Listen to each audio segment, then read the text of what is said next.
की शुरुआत में हम एक लड़के जे और उसकी छोटी सी फैमिली को देखते हैं जो हंसी खुशी अपनी जिंदगी गुजार रहे थे। फैमिली में उसकी वाइफ और 2 छोटी बेटियां थी। अब जी कुछ दिनों के लिए काम के सिलसिले में बाहर जाने वाला था, जो बात उसकी फैमिली को बिल्कुल भी पसंद नहीं आती, इसलिए वो काफी उदास हो गई थी। जिस पर वो अपनी फैमिली को समझाता है कि मैं जल्द वापस लौटूंगा और वापस आने के बाद तुम्हें बहुत सा वक्त दूंगा, मतलब हम बहुत सारा टाइम एक साथ गुजारेंगे। फिर तभी हम एक अनजान आदमी को जी के घर के बाहर देखते हैं, जो खिड़की से इनके घर में ही देख रहा था। जी को भी घर के बाहर किसी के चलने की आवाज सुनाई देती है। उसे एहसास हो जाता है कि बाहर कोई है, मगर फिर भी वो उस पर ध्यान नहीं देता। कुछ देर के बाद वो देखता है कि घर का मेन दरवाजा खुला हुआ है, जबकि कुछ देर पहले तो वो बंद था, जिससे वो समझ जाता है कि बाहर से जिस आदमी की आहट आई थी वो चोर था, जो अब दरवाजा खोलकर उनके घर घुस आया है। और फिर तभी उसे अपनी वाइफ के चीखने की आवाज सुनाई देती है। वो जब भागकर किचन में जाता है तो देखता है कि उसकी वाइफ बेहोश पड़ी है और तो उसका खून भी निकल रहा है। ये देख वो घबरा जाता है, चाकू उठाकर अपनी दूसरी बेटी को लेने जाता है जो बेड के नीचे छुपी हुई थी। बच्ची काफी डरी हुई भी थी। जी अपना हाथ आगे करके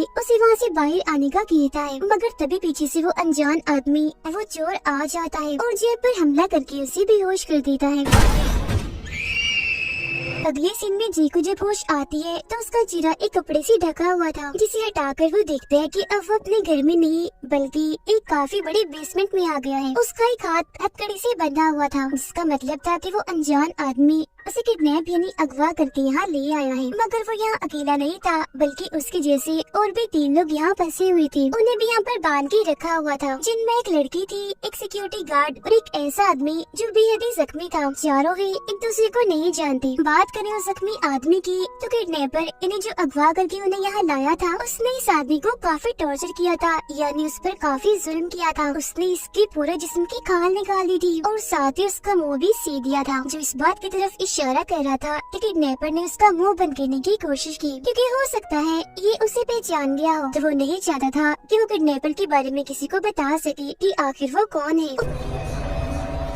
उसकी हालत काफी बुरी थी, जिसमें से खून निकल रहा था और मुंह भी बुरी तरह सिला हुआ था, तो ना तो वो बोल पा रहा था और न ही हिल पा रहा था, बस जिंदा लाश की तरह सहमा हुआ एक कोने में पड़ा हुआ था। अब जी उस लड़की और सिक्योरिटी गार्ड से पूछता है कि आखिर वो किडनैपर कौन हो सकता है और उसने हमें अगवा क्यों किया और यहाँ कैद करके क्यों रखा हुआ है। मगर जी के साथ साथ वो भी इस बारे में कुछ नहीं जानते थे। वो कहती है कि हम बस इतना जानते हैं कि पता नहीं किस वजह से, मगर वो किडनैपर हमें टॉर्चर करना चाहता है, हम पर जुल्म करना चाहता है, जैसा उसने इस आदमी के साथ किया। जिसके जवाब में जे चिल्लाकर कहता है, मैं बहुत अच्छा इंसान हूँ, मैंने अपनी जिंदगी में कोई गलत काम नहीं किया जिसकी मुझे सजा मिले, और जो कुछ ये मेरे साथ हो रहा है ऐसा नहीं होना चाहिए। अब कुछ घंटों के बाद यहाँ की लाइट बंद होकर जल जाती है। दरअसल ये किस्म का सिग्नल था कि किडनैपर यहाँ आ रहा है। किडनैपर यहाँ आकर एक छोटे से रास्ते से गोश्त का एक टुकड़ा इनके खाने के लिए यहाँ पर फेंक देता है, जिससे वो लड़की जल्दी से उठा लेती है और उसके हिस्से करके गार्ड और जे की तरफ फेंक देती है। मगर जे गोश्त का ये टुकड़ा खाने से मना कर देता है, कहता है मैं गोश्त नहीं खाता क्योंकि मैं वेजिटेरियन हूँ, सिर्फ सब्जियाँ ही खाता हूँ। जिस सुन वो दोनों उससे कहती है कि जो भी है, मगर अब हमें यहाँ खाने के लिए सिर्फ यही मिलने वाला है। और क्योंकि वो जख्मी आदमी कुछ खा नहीं सकता, तो किडनैपर उसे जिंदा रखने के लिए इंजेक्शन देता है। अब जी अपना दिमाग लड़ाने लगता है, क्योंकि वो कैसे भी करके इस जगह से भागना चाहता था, मगर वो लड़की और सिक्योरिटी गार्ड तो वहाँ चुपचाप पड़ी रहती है। वो यहाँ से भागने की कोशिश नहीं करती, क्योंकि पहले वो काफी बार यहाँ से निकलने की नाकाम कोशिशें कर चुके हैं, इसीलिए हिम्मत हार के बेबस पड़ी है। जी अपने हाथों से दीवार को कुरेदने लगता है, मगर इस बीच उसकी एक उंगली का नाखून निकल जाता है, जिससे उसे बहुत तकलीफ होती है। और अब उसे समझ आ गई थी कि यहाँ से निकलने का बस एक ही रास्ता है और वो है मेन दरवाजा। मगर इसके अलावा वो वहाँ की जमीन भी खोदने की कोशिश करता है, जिसमें से उसे एक हड्डी और एक इंसानी खोपड़ी मिलती है। फिर वो देखता है कि यहाँ एक कैमरा भी लगा हुआ है, जिसका मतलब था कि किडनैपर इन्हें यहाँ तकलीफ में देकर एंजॉय कर रहा होगा, उसे काफी मजा आ रहा होगा। इसीलिए जी कैमरा की तरफ देखकर किडनैपर को गालियाँ देने लगता है और काफी बुरा भला भी कहता है। गार्ड उसे काफी मना करने की कोशिश करता है, क्योंकि अगर किडनैपर को गुस्सा आ गया तो उनके लिए बिल्कुल भी अच्छा नहीं होगा। वो किसी को भी नहीं छोड़ेगा और जुल्म करने के बाद बड़ी बेरहमी से इन्हें मार देगा। मगर जे उसकी एक नहीं सुनता और लगातार किडनैपर को बुरा भला कहता ही रहता है, जिससे आखिरकार उस किडनैपर को गुस्सा चढ़ ही जाता है। उसका दिमाग खराब हो गया था, इसीलिए वो फौरन अपने कमरे से उठकर यहाँ आने लगता है। इस किडनैपर का नाम डोमिनिक था। अब जे सोच रहा था कि जब वो किडनैपर इन्हें डोमिनिक यहाँ आएगा तो मैं उसे पीट कर यहाँ से भाग जाऊंगा। मगर जब वो डोमिनिक को देखता है तो उसकी तो हालत ही खराब हो जाती है, जैसे उसकी बोलती बंद हो गई हो, क्योंकि वो काफी मजबूत और ताकतवर आदमी था। साथ ही उसने अपना चेहरा छुपाने के लिए एक चमड़े का मास्क भी पहन रखा था, जो दिखने से किसी की खाल लग रही थी। अब जे डराता हुआ था, मगर वो हिम्मत करके डोमिनिक से पूछता है कि मेरी फैमिली कहाँ है, वो ठीक है ना, तुमने उनके साथ तो नहीं कुछ कर दिया। मगर वो उसकी बातों का कोई जवाब नहीं देता, चुपचाप ही वहाँ खड़ा होकर वो बस उसे घूरे ही जा रहा था। जिसके बाद वो जख्मी आदमी को कमरे के बिल्कुल बीच में ले आता है। फिर वो अपना चाकू लड़की को देता है और उसे मजबूर करता है कि जख्मी आदमी के पेट को काट कर उसकी खाल मुझे दो। अब उसके पास और कोई रास्ता नहीं था, इसीलिए वो ऐसा ही करती है। वो बेचारा पहले ही जख्मी था, तो ये उसे चाकू से काट कर उसकी खाल डोमिनिक को दे देती है। जिसके बाद वो उसे वापस उसकी जगह पर भेज देता है। जिसके बाद वो चाकू को जे के पास फेंकता है और उसे भी बिल्कुल यही चीज करने को कहता है, मतलब उसका मांस काटने को। मगर वो चाकू लेकर उल्टा डोमिनिक पर ही हमला कर देता है। लेकिन वो ठीक वक्त पर पीछे हट गया था, तो सिर्फ मामूली सा ही चाकू उसे लगता है। इसका मतलब था कि जी अपने इस हमले में नाकामयाब हो गया था और अब उसकी खैर नहीं थी। डोमिनिक फिर अपने कोने से उस पर हमला कर देता है। अब जी की इस हरकत पर वो उस लड़की को सजा देने वाला था, इसीलिए वो खुद उस लड़की का मुंह पकड़ता है और गार्ड को बुलाकर उसके मुंह में एक पाइप डालने को कहता है। फिर पाइप के जरिए उसके मुंह में जिंदा कीड़ा जिस पर ब्लेड लगी हुई थी डालकर उसका मुंह बंद कर देता है। वो कीड़ा लड़की के गले में अटक गया था, जिससे उसे काफी तकलीफ हो रही थी और सांस लेने में भी मसला हो रहा था। मगर फिर कुछ देर के बाद उसके मुंह से खून निकलने लगता है, जिसमें वो कीड़ा भी बाहर आ गया था। जी उस कीड़े को कुचल कर ब्लेड अपने पास रख लेता है और फिर उसे अपनी रस्सी को काटने की कोशिश करता है। गार्ड उसे अभी भी मना करने की कोशिश करता है कि वो ऐसा ना करे, वरना अगली बार उन्हें और भी बदतर सजा मिलेगी। मगर जी उसकी एक नहीं सुनता और अपने हाथ की रस्सी को वो पूरा ही काट लेता है। फिर जब डोमिनिक इधर आता है तो जी उसे धक्का देकर इस कमरे से बाहर निकल जाता है। लेकिन बदकिस्मती से इस घर से बाहर जाने के सारे दरवाजे मजबूती से बंद की हुई थी, इसीलिए वो यहाँ से तो भाग नहीं पाएगा। फिर वो एक एसी वेंट में चढ़कर रेंगने लगता है। वो जगह काफी तंग और छोटी थी, तो उसके वजन से वो टूट जाती है और जे सीधा जाके नीचे गिरता है और फौरन ही बेहोश हो गया था। जब उसे होश आती है तो वो दोबारा से खुद को उसी जगह पर पाता है जहाँ वो पहले बंधा हुआ था। मगर इस बार डोमिनिक ने उसके हाथ एक काफी मजबूत जंजीर से बांध दिए थे। जिसके बाद डोमिनिक दोबारा से अंदर आता है जी को उसकी की सजा देने के लिए। वो गार्ड को चाबी देकर उसकी हथकड़ी खोलता है, जिसके बाद उसे एक हथौड़ा और 2 कील्स भी देता है। वो उसे समझाता है कि इन दोनों कीलों को जी के हाथों में ठोक दो ताकि वो यहाँ से निकल ना पाए। तब गार्ड ऐसे ही करता है, वो हथौड़े से जी के दोनों हाथों पर कील लगा देता है और क्योंकि ये चीज काफी भयानक और दर्दनाक थी तो जे तो वहीं पर ही बेहोश हो जाता है। फिर जब उसे होश आती है तो वो देखता है कि मेरे दोनों हाथ दीवार से ठुके हुए हैं कील्स के जरिए। जाहिर है ऐसा होने से भी उसे बहुत दर्द हो रही थी, मगर फिर वो मजीद दर्द बर्दाश्त करते हुए कैसे भी करके अपने हाथों को कीलों से आजाद कर लेता है। ये काफी तकलीफ देह सीन था, मगर वो चैन की सांस लेता है। फिर थोड़ी देर के बाद वो लोगों से कहता है कि जरूर हम चारों का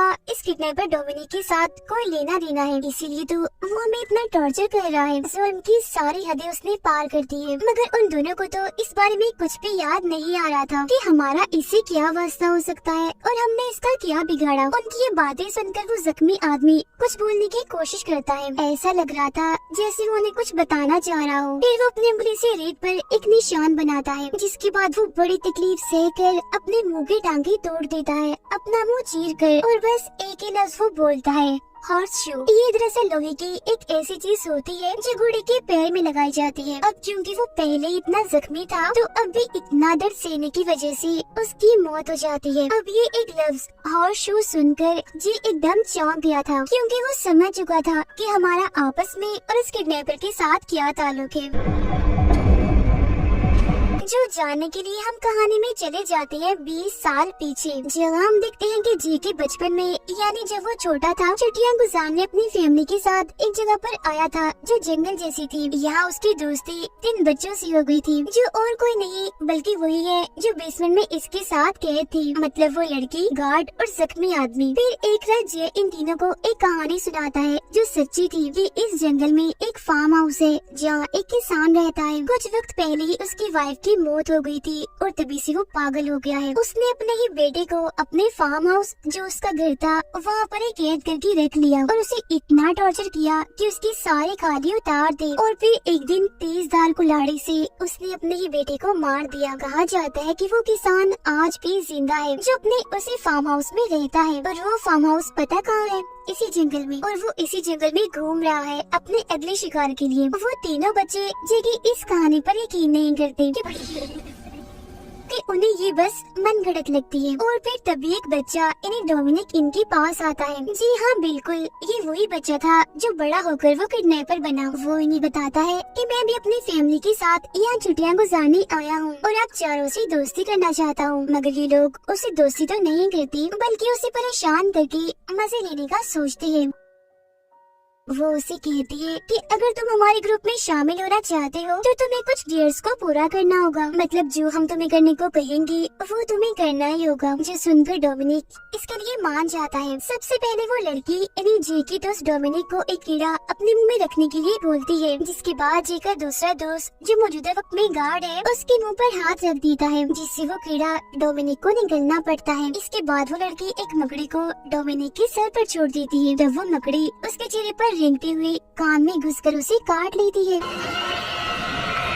जिससे उस बेचारे को इतनी दर्द होती है कि वो चिल्लाते हुए वहाँ से भागने लगता है। मगर ये चारों अभी भी उसका पीछा नहीं छोड़ते और उसे पकड़ लेते हैं, जिसके बाद उसे जमीन से बांध दिया जाता है। अब जी का दूसरा दोस्त अपनी बोतल से वो सारे कीड़े निकालकर उसके मुंह पर छोड़ देता है। वो बेचारा अपनी मदद करने के लिए कुछ कर भी नहीं सकता था, और ये लोग भी इतने बुरे होते हैं कि उसे अकेला ही ऐसे छोड़कर यहाँ से चले जाते हैं। मगर जाते जाते वो उसे एक चेतावनी देकर जाते हैं कि ख्याल रखना कहीं कोई कीड़ा तुम्हारी आँख में न घुस जाए, वरना वो तुम्हारा दिमाग खा जाएगा। वो एक किस्म का उसका मजाक बना रहे थे, उसकी बेबसी पर हंस रहे थे। फिर अगले दिन जब डोमिनिक वापस आता है तो उसके माँ बाप लड़ रहे थे, तब वो तंग आकर वैन से निकलकर बाहर आता है और वहीं एक जगह पर बैठ जाता है। तभी इधर वो लड़की यानी जे की दोस्त भी आती है और उसके साथ आकर बैठ जाती है। वो देखती है कि डोमिनिक के हाथ पर एक निशान है जो और कोई नहीं बल्कि हॉर्स शो का था, जो डोमिनिक ने खुद ही बनाया था उस वक्त जब उसके माँ बाप ने उसका पसंदीदा घोड़ा बेच दिया था। जिसके बाद जे की दोस्त उसे अपनी बातों में फंसाकर उसे पुराने फार्म हाउस के पास ले आती है जहाँ वो पागल किसान रहता था, यानी जिसकी कहानी जे सुना रहा था।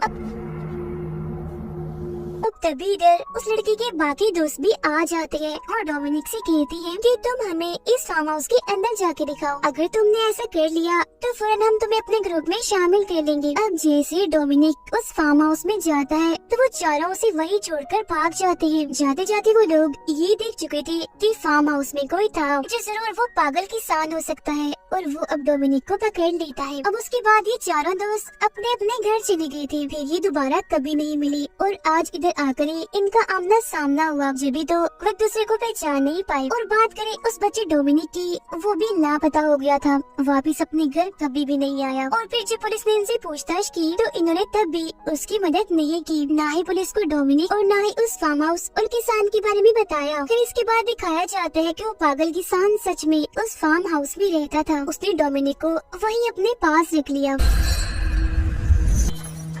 और फिर उसे अपना बेटा समझकर वो पालने लगा, और वही उसकी परवरिश कर रहा था। तो उसके दिमाग में वो ये भी डालता रहा कि जो तुम्हारे असली माँ बाप है और जो तुम्हारे दोस्त है वो सब बहुत ही बुरे लोग हैं, क्योंकि वो तुम्हें यहाँ छोड़कर जो चले गए, सिर्फ मैं ही अच्छा हूँ तो तुम मेरे साथ ही रहो। मगर जब जब डोमिनिक ने वहाँ से भागने की कोशिश की तो ये किसान उसे पकड़ लेता है और उसे काफी मारता पीटता है, टॉर्चर करता है। मगर फिर धीरे धीरे डोमिनिक इस किसान को ही अपना बाप समझने लगा, जिसके बाद दोनों हंसी खुशी रहने लगे। है। किसान ने उसे एक काफी ताकतवर मजबूत इंसान बनाया, मगर एक गलत बात उसके जहन में डाल दी कि अगर किसी इंसान की बुराई को उसके अंदर से निकालना है तो ऐसा करो, उस इंसान को टॉर्चर करो, तब तकलीफ सहकर इंसान वो बुराई छोड़ देगा। अब इस फार्म हाउस में एक ऐसा कमरा था जहाँ डोमिनिक को जाने की इजाजत नहीं थी, मगर फिर जब वो बड़ा और समझदार हुआ तो आखिरकार वो चोरी चुपके से उस कमरे में चला ही गया।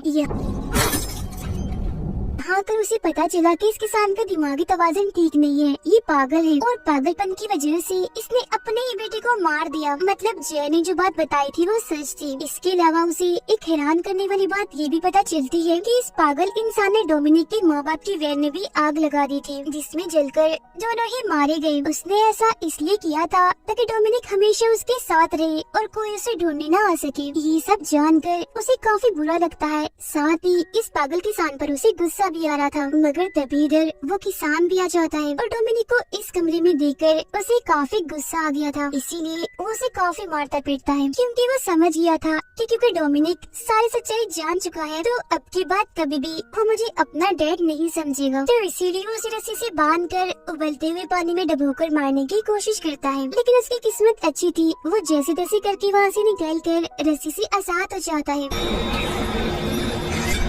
और किसान को ही बेहोश कर देता है। फिर वो उसी ही रस्सी से बांधकर उबलते हुए पानी में डाल देता है, जिससे उसका पूरा जिस्म ही झुलस जाता है, मतलब कि जल गया था और वो बहुत ही बदसूरत दिखने लगता है। अब उसे इतनी तकलीफ होती है कि मौके पर ही उसकी मौत हो जाती है, जिसके बाद डोमिनिक उसकी ही खाल का मांस बनाकर पहन लेता है, जो आज तक वो पहनकर फिरता है। और अब उसकी जिंदगी का बस एक ही मकसद था, उन चारों से अपना बदला लेना, बिल्कुल वैसे ही जैसे उन लोगों ने इसके साथ किया था। इसी वजह से वो इन्हें अगवा करके यहाँ लाया और अब अपना बदला लेने के लिए, अपना गुस्सा और भड़ास निकालने के लिए वो इन्हें टॉर्चर कर रहा है, ताकि वो इन्हें इनके किए की सजा दे सके। अब मौजूदा वक्त में जे अपने दोनों दोस्तों से कहता है कि हमें डोमिनिक से अपने किए की माफी मांग लेनी चाहिए, क्या पता वो हमें माफ कर दे और यहाँ से जाने दे। मगर उन दोनों को तो इस प्लान से कोई भी उम्मीद दिखाई नहीं दे रही थी। इसके बाद जे जोर जोर से डोमिनिक का नाम चिल्लाने लगता है, मगर डोमिनिक अंदर आकर उसकी कोई बात नहीं सुनता, बल्कि उसका मुँह पकड़कर उसे चुप रहने का कहता है। जिसके बाद वो उसे एक इंजेक्शन देता है, इसमें मकड़ी के अंडे भरे हुए थे। वो फिर जे की दोस्त यानी उस लड़की को पकड़ लेता है, क्योंकि वो चाहता था कि ये इंजेक्शन जे अपने दोस्त के कान में लगा दे। ये देखकर वो लोग समझ जाते हैं कि डोमिनिक हमें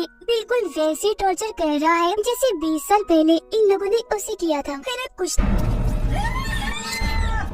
देर के बाद जी बेहोश होने का नाटक करता है। फिर जब डोमिनिक वहाँ आता है तो तीनों उस पर हमला कर देती हैं और उसे मारने की कोशिश करते हैं, लेकिन क्योंकि वो काफी मजबूत था तो अकेला ही इन पर भारी था, इसीलिए वो उन्हें काफी मारता पीटता है। जिसके बाद वो एक चाकू उठाकर गार्ड इन्हें जे की दोस्त की आँख को काट देता है और उस लड़की से कहता है कि कीड़ा उठाकर फौरन इसकी आँख में डाल दो। तो वो ऐसे करती है और एक कीड़ा उठाकर उसकी आँख में डाल देती है। जिसके बाद डोमिनिक यहाँ से चला जाता है, मगर अब की बार वो अपना एक चाकू इधर ही भूल गया था, जिसे उठाकर जे अपनी और अपने दोस्त की हथकड़ी खोल देता है। जिसके बाद वो अपने दोस्त की आँख को पूरा काट के बाहर निकाल देता है, क्योंकि कीड़ा उसकी कटी हुई आँख पर काट रहा था। जिसके बाद उसका दोस्त जे से कहता है कि ये चाकू तुम मुझे दे दो, ताकि जब डोमिनिक अंदर आए तो मैं उसे लड़कर खुद को बचा पाऊँ। मगर जे तो चाकू देने से साफ साफ मना कर देता है, इसीलिए उन दोनों के बीच इस चाकू की वजह से लड़ाई हो जाती है। तभी इस लड़ाई को रोकने के लिए लड़की गार्ड के सिर पर पत्थर मारती है, तो गलती से वो चाकू उसके मुंह में घुस जाता है, जिससे उसका इतना खून बहता है कि मौके पर ही उसकी मौत हो जाती है। जिसके बाद वो लड़की चाकू उठाकर उसे जे की तरफ कर देती है और कहती है कि इस सब में डोमिनिक का नहीं बल्कि हमारा ही कसूर है, क्योंकि हम लोग ही उसे उस फार्म हाउस में छोड़कर आए थे, जहाँ उसके साथ ने उसकी परवरिश करके उसे इतना जालिम बना दिया, और हमने तो उसकी मदद भी नहीं की थी। पुलिस को भी उसके बारे में कुछ नहीं बताया था। मगर तभी इधर डोमिनिक आकर लड़की को पकड़ लेता है और फौरन उसे अपना चाकू भी छीन लेता है। अब यहाँ जे भी उसे अपने किए की माफी मांगता है कि प्लीज तुम हमें माफ कर दो और यहाँ से जाने दो। हम जानते हैं कि हमने बचपन में तुम्हारे साथ बहुत गलत किया, जिसके लिए हम शर्मिंदा हैं। अब डोमिनिक भी उसकी इन बातों में आ ही जाता है, जिसका फायदा उठाकर जे पहले उसका मांस कटाता है और फिर उसके हाथ से चाकू भी ले लेता है। लेकिन इसके बावजूद भी डोमिनिक नहीं रुकता। अभी भी वो लड़की का गला घोटकर उसे मारने की कोशिश करता है, क्योंकि सबसे ज्यादा इसने उसे परेशान किया था बचपन में। तब ये देखकर जी चाकू से उस पर वार करने की कोशिश करता है, मगर जैसे ही डोमिनिक मुड़ता है तो आगे तो लड़की थी, इसीलिए चाकू उसके अंदर ही घुस जाता है, जिसके बाद उसके मुंह से ढेर सारी मकड़ियाँ भी निकलती हैं, जो उन्हीं अंडों की थी जिसका इंजेक्शन उसके कान में लगाया था। अब डोमिनिक उस चाकू से लड़की के जिस्म को चीरकर उसे जान से मार डालता है। अब क्योंकि जी अकेला ही जिंदा बचा था तो मौके का फायदा उठाकर वो यहाँ से भाग जाता है, मगर फार्म हाउस से बाहर निकलने का रास्ता उसे अभी भी नहीं मिलता। तभी इधर डोमिनिक आकर उसे पकड़ लेता है और उसे काफी बुरी तरह मारता है, जिसके बाद वो जे को भी उसे पानी में डुबोकर मारने की कोशिश करता है, लेकिन वो खुद को छुड़वाकर एक हैंडल से उसके मुंह पर काफी बार हमला करता है। और फिर आखिरकार जे इस फार्म हाउस से बाहर निकल आता है, बाहर यानी जंगल में, जिसके बाद वो आगे बढ़ने लगता है। लेकिन डोमिनिक अभी भी उसकी जान नहीं छोड़ता। उसका पीछा करते करते वो जंगल में भी आ गया था। वो फिर जी को पकड़कर उसका गला दबाकर मारने की कोशिश करता है, लेकिन जी एक चाकू जो वो छुपाकर अपने साथ लाया था डोमिनिक में घुसा देता है, जिससे उसकी मौत हो जाती है। इसके बाद जी वहाँ से उठकर पास ही की पुलिस स्टेशन में जाने लगता है, जहाँ पुलिस उसे ले जाकर उसके घर पर छोड़ देती है। उसकी फैमिली उसका इंतजार कर रही थी और वो उनसे मिलकर काफी खुश हो जाता है। इसके बाद कहानी